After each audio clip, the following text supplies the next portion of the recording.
Welcome to Whips in the Dungeon 301.5. Today we're going to talk about long whip style and long whip throws that I recommend to begin with in dungeon play. And you'll notice with a long whip we're talking about a whip that's 6 foot or longer. I recommend starting with a 6 foot. 6 foot would be the plaited length. The total length of a 6 foot whip usually runs around 8 feet. And I apologize, this is a 5 foot bullwhip. I'm going to show my first crack with it simply because we're at home and I have space limitations. You're going to need a large dungeon to be able to throw a long whip in, and I'll show you a couple tricks for doing that. The sport crackers are going to love this because the very first crack that most sport crackers learn and most people teach that are beginning into sport cracking is a circus crack, sometimes called a cattleman's crack. If I throw it on the backhand side, it can be called a cutback, okay? But it's an S-shaped crack. It's the very easiest crack to learn to actually make a crack. But remember, Whips in the Dungeon is focused on playing in the dungeon.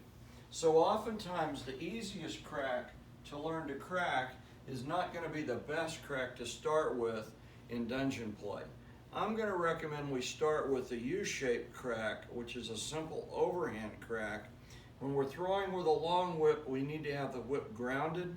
Grounded means it's either straight out in front of us or straight out behind us. If you're outdoor sport cracking, there's absolutely nothing wrong with grounding the whip behind you. But in dungeon play where we have limited space, I'm going to recommend we ground the whip in front of us because it takes up less dungeon space. So you can see it's straight out in front of me. I'm going to bring it up and I'm going to throw it pretty much like I'm throwing a softball or a baseball. And when I throw it, I'm going to leave it out. I'm not going to recover it. Not in beginning long whip play. So we're going to throw it and we're going to leave the whip out. Don't jerk it back toward you or it'll come back and hit you faster than it went out. And you can see I don't have a lot of room, so I'm already hitting the fan overhead.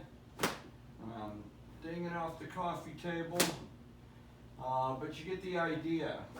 So you want to be able to roll that U shape out and have it end at your target. And just like with the short whip, work on being able to do it with a puff. Don't worry about cracking the whip. A 6 foot whip actually naturally wants to crack. And when you can get to where you can control it with a controlled puff, then you can get a little bit harder and a little bit harder. And before you know it, the whip will actually be, you'll be able to control it and crack it.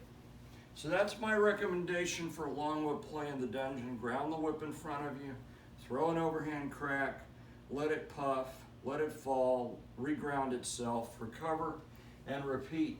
And today's key phrase is backhand crack.